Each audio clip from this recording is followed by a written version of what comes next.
Nicolas, si je suis chez toi aujourd'hui, c'est tout simplement parce que mes amis du CHR ont des questions et de plus en plus, ils me demandent, en fonction de leur problématique métier, quels sont les critères pour bien sélectionner son équipement. Est-ce que tu peux nous en dire plus, s'il te plaît? Bien entendu, il y a un bon nombre de critères à prendre en compte dans le choix d'un équipement de caféterie. Le premier, ce sera clairement un critère de débit, d'adaptation du matériel au débit qu'aura l'établissement et donc d'une analyse de sa productivité.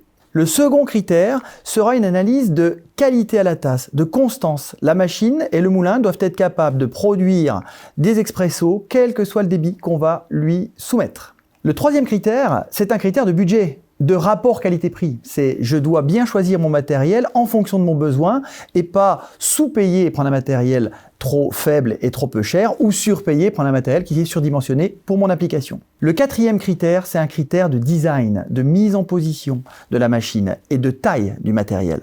Le cinquième critère, c'est l'ergonomie du matériel. Il faut choisir un matériel, une machine et un moulin confortable pour éviter que le barman soit atteint de troubles musculo-squelettiques au bout de quelques mois. Et également, choisir un matériel qui puisse apporter quelques automatismes, quelques fonctions supplémentaires pour aider le barman dans sa production de boissons.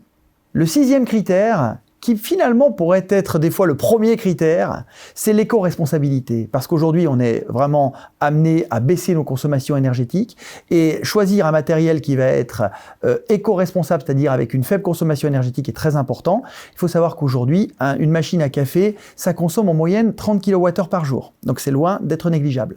Le septième critère, qui est également très important, c'est le bon choix du partenaire qui va vous vendre, entretenir votre matériel. C'est donc en fait l'entretien et le dépannage de la machine. Une machine, au bout d'un moment, peut malheureusement parfois tomber en panne. La grande question, c'est quand est-ce que je vais être dépanné? Donc pour ça, il faut un bon partenaire.